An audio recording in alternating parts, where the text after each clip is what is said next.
Friday.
má ṣe láṣẹ mọ́ fún yín. Allahumma amin. Akí màmá olórí bákan náà ẹ̀dá akọrin náà kan náà torí ìjọba àsìkò à ń bẹ̀rẹ̀ wá fún kábíyèsí ikú dákun wọ́n ti fi pa kárùn dákun kó màmá ṣe o. kí àdákun kó màmá jẹ o. kó sì dákun kó màmá ta Síkírù láì ọba. Ẹ tún bá mi lẹ́ẹ̀kan sí. kárùn dákun kó màmá ṣe. Kí àdákun kó màmá jẹ o. kó sì dákun láì kó ọba rẹ̀. kó sì dákun kó màmá ta o. Síkírù láì ọba rẹ̀. bàbá má jẹ́ fọdún iṣẹ́ àṣemọ́. Àmín. Bàbá olórí náà.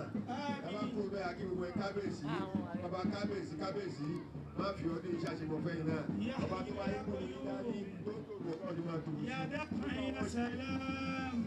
Gbogbo àwọn tí ìkú bá wọn tó bá pátá tí wọ́n dúró ti bàbá kábíyèsí ọlọ́mọṣẹ́ àdúró tẹ̀lé kankan wọn náà.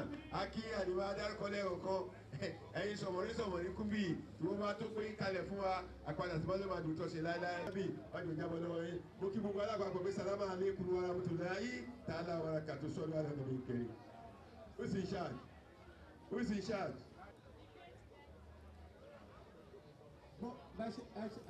Ẹ̀ka òwúrọ̀ ẹ̀ tẹ́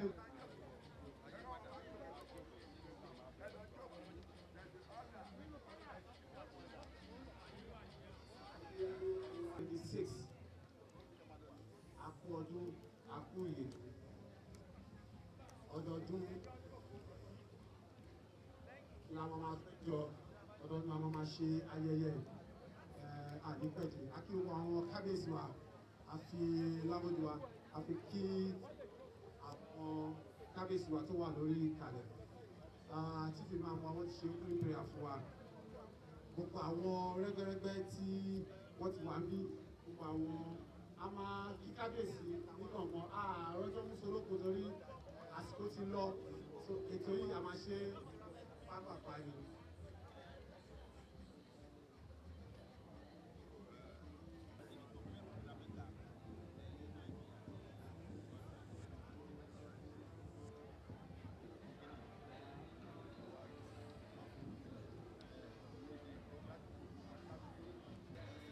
Akí aláìlú àwa ti odò ìṣẹ́lú akí kábíyèsí wa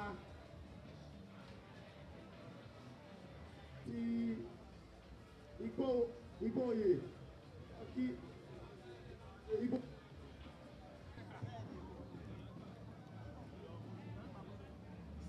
Oya o.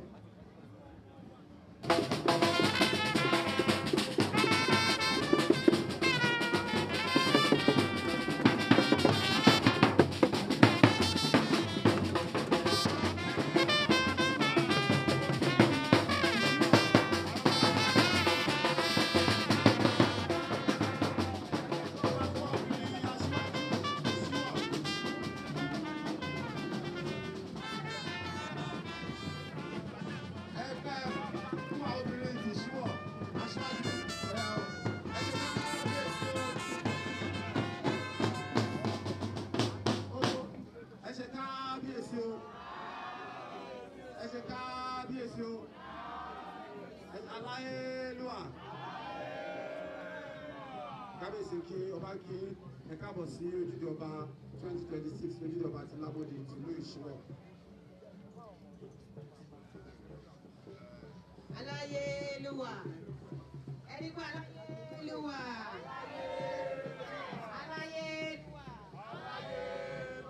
akí bàbá wa ọba Alámọ̀dí àkàtàkìtì ẹkùn tágìrì gbéra ẹnìjà ọmọ aróyè mú àpòbí ìrẹsìn ọmọ Erelú ẹbí ọmọ Erelú méje ọmọ yèlérò aṣọwọlágbẹdẹkẹ ọmọ ọmọwé òjòkòdò bá mi wọ́n máa pín ẹ̀kẹ́ máa bọ̀ jẹ́rú wọn ọmọ wọn gbọ́gbàgúnwà obìnrin aṣíwájú Ìjẹ̀bú Ṣíwọ̀ anífẹ́kẹ́ àwa kì í pé ẹkú ọdún ẹkú ìyèjì ọdún a máa bọ́dún eku a máa kébi eku nílùú Ṣíwọ̀ ẹyẹ a máa kébi ẹyẹ adẹ̀fẹ́ kí í pé ẹkú sùúrù ìlú òní dàrú mọ́ yín lójú ẹ ṣe tẹ̀ ń gbọ́ àwọn àtọwọ́ tẹ̀sẹ̀ nígbà gbogbo tẹ̀ ń tọ́jú wa a ní bàbá kan.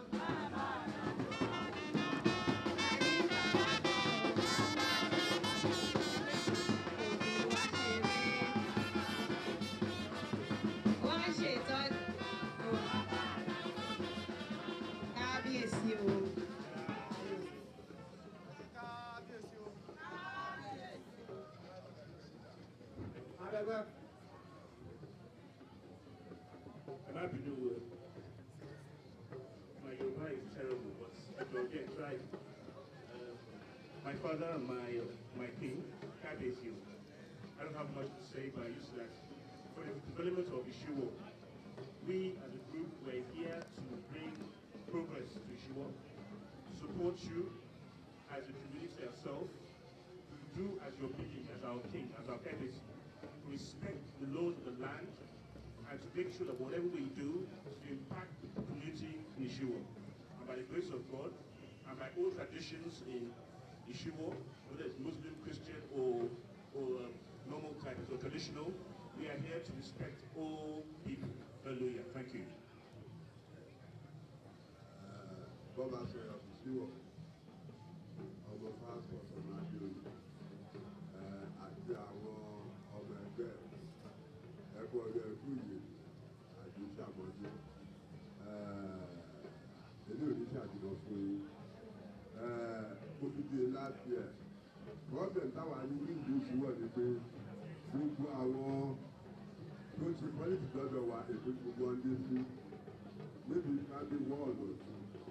So, and that is the problem to get me. That's the problem by you. I have to confess to you, as the chairman of a party in Manchester, why don't you come home?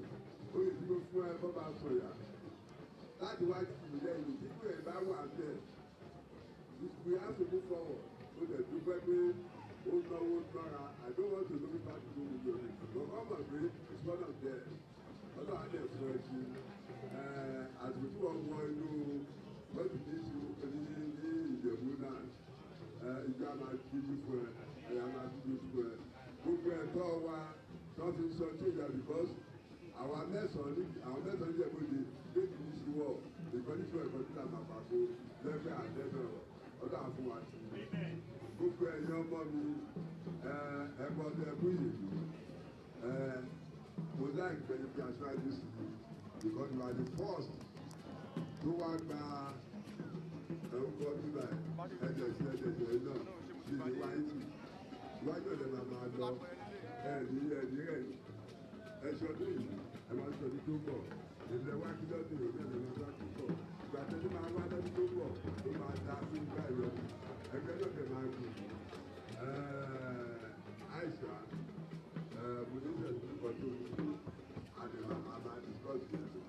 the one of the most enterprising ladies here at UI.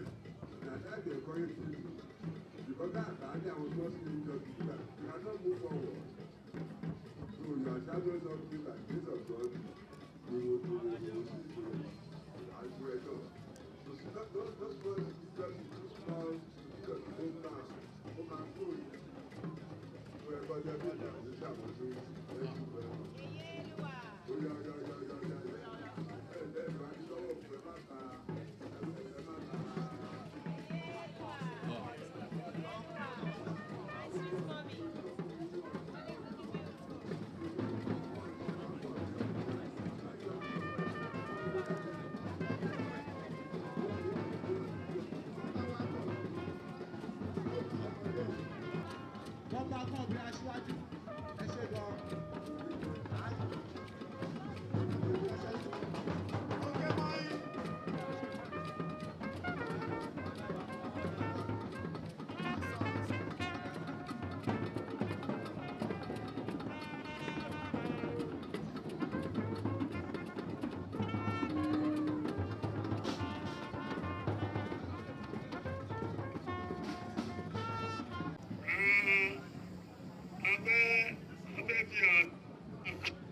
Abẹ́ẹ̀dì àkókò yìí, èmi ọmọ Mọ́kọ́lájí àti gbogbo. Ìgbà tó bá máa jẹ ọba àkọ́kọ́, ọba ti jọba àbíkọ́ àti ìjọba kutu náà lọ́ba ọba ọdẹ. Alẹ́ náà wá òun náà mo dẹ̀ kí wíwọ́ ẹ̀dẹ̀ support mi nítorí nítorí everything. Elédùmarè tó dá yín bẹ́ẹ̀ ọlọ́ba tó dá pàtàkì Elédùmarè.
Thank you.